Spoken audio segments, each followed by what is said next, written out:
Assalamualaikum warahmatullahi wabarakatuh. Bismillahirrahmanirrahim.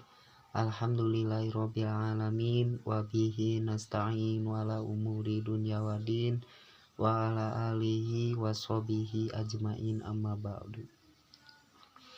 Alhamdulillahirabbil alamin. Sebelumnya kita berjumpa lagi dengan saya Ijen Jailani di kajian Akhlaqul Ibanin kebagian selanjutnya. Sebelum memulai pembelajaran tersebut, marilah kita sholawat dulu nulil anwar ya. Bismillahirrahmanirrahim. Kita mulai. Bismillahirrahmanirrahim. Allahumma sholli ala nuril anwar wasiril asrari wa tilyaqil aghyar wa miftahil babil yasar sayyidina wa maulana muhammadinil mukhtar wa alihil afhar wa ashabihil akhyari adada ni'amillahi wa idholi. Kita melanjutkan pembahasan yang kemarin, yaitu kitab akhlak juz 1. Sekarang bergeser ke bagian kedua, yaitu al-waladul adib. Sebelum ke pembahasannya, kita baca dulu, yaitu poin 2. Al-waladul adibu, seorang anak yang beradab. 1. Al-waladul adibu, seorang anak yang beradab, yahtalimu, suka memuliakan, walidayhi, dan kedua orang tuanya, wa muallimihi, dan guru-gurunya, wa ihwanahul kibaro, dan saudara yang besarnya, wa kullaman, dan setiap manusia, wa ari itu dia, akbarun, lebih besar minhu, darinya, wa yarhamu, dan menyayangi, ihwanahu, saudaranya, al-sigoro, yang kecil, wa kulluman, dan setiap darinya, wa ari dia, asgorun, kecil, minhu, darinya. 2. Wayastuku, dan suka benar atau jujur, bi kalamihi, di mana-mana bercerita atau ngobrol, wayatawadhu, dan juga tawadhu, ma'annas, serta manusia, wayasbiru, dan bersabar, alal ada, di mana-mana ada gangguan, wala yuqatiu, dan tidak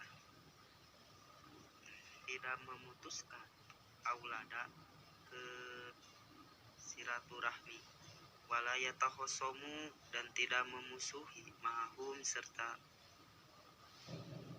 anak-anak, wala yarfa'u, dan tidak mengencangkan atau menarikan, sautahu, suaranya, idatakalama, di mana-mana sedang mengobrol atau berbicara, audohika, atau ketawa.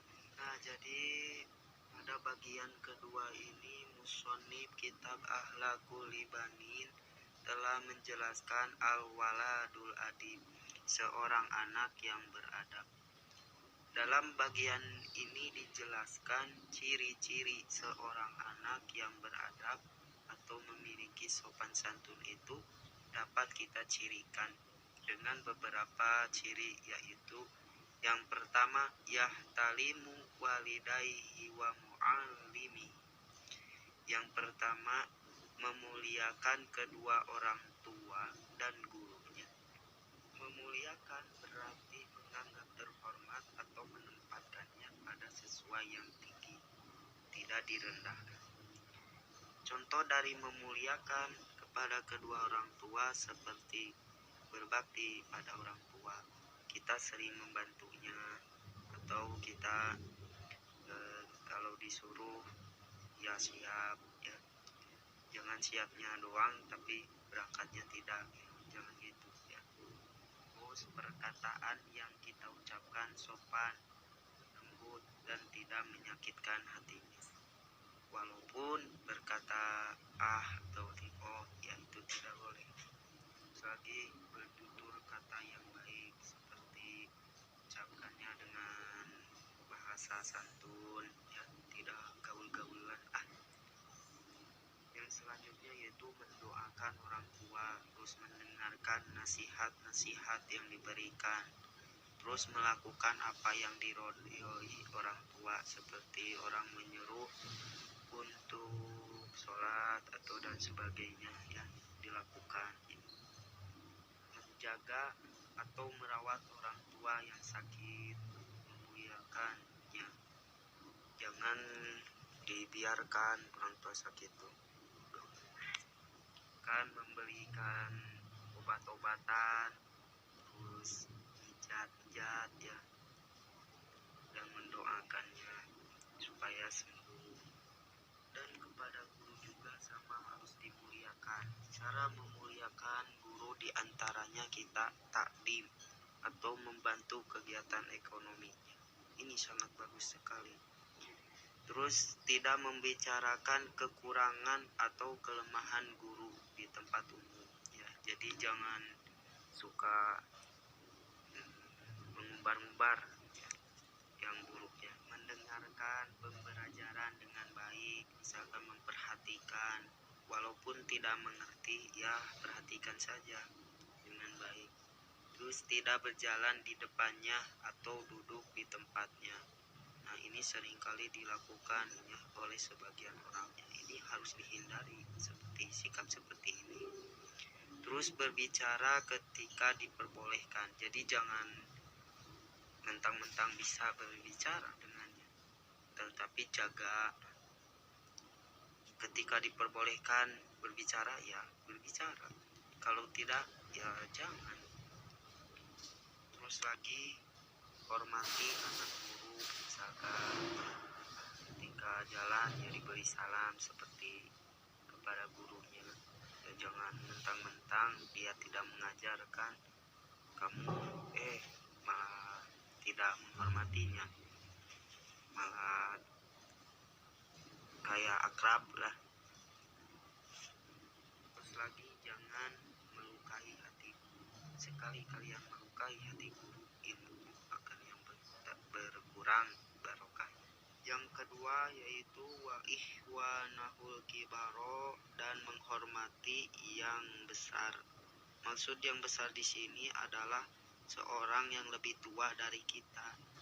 Ya, contohnya kita tidak sembarangan masuk ke kamarnya, tidak menyebut namanya secara langsung, ya, atau mengejeknya dengan sebutan yang lain, atau mending kita mendahulukan dia untuk jalan di depan, dan seterusnya.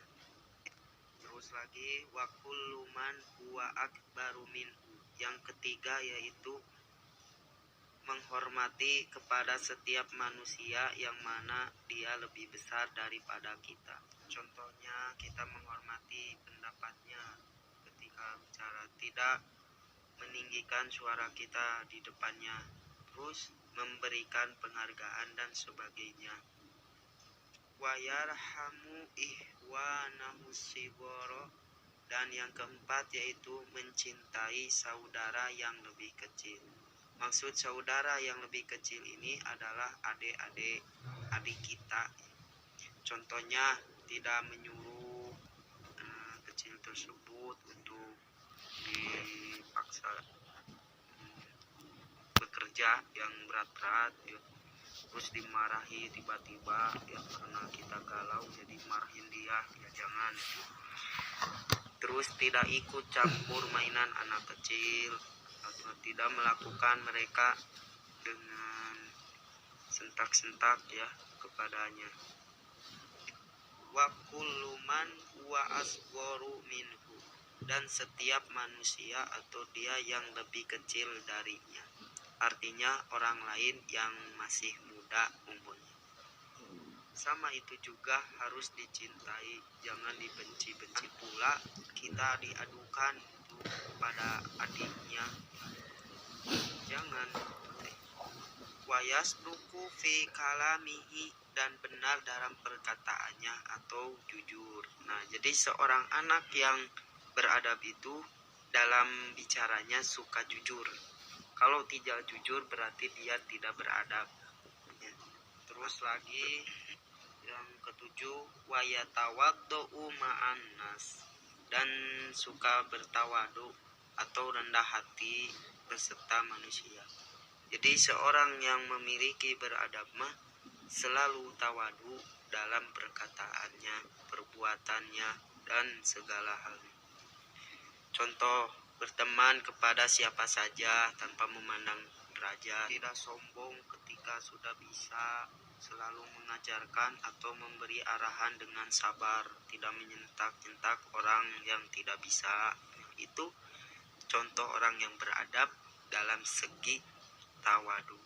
Yang kedelapan, wayasbiru alal adha, yaitu dan sabar atas gangguan. Atas gangguan apa yang menimpa dia sabar. Dia tidak mengeluh kepada orang lain, tidak curhat di sosmed dan sebagainya. Jangan aja, sabar, dia ikhlas, mempasrahkan diri. Mungkin nanti juga orang itu akan berubah. Nah, itu contoh orang yang beradab mah. Wala yuqatiul aulada, dan kesembilan, tidak memutuskan tali silaturahmi. Nah, jadi jangan mentang-mentang tidak diajak atau dimusuhi jadi hubungannya tidak baik ya.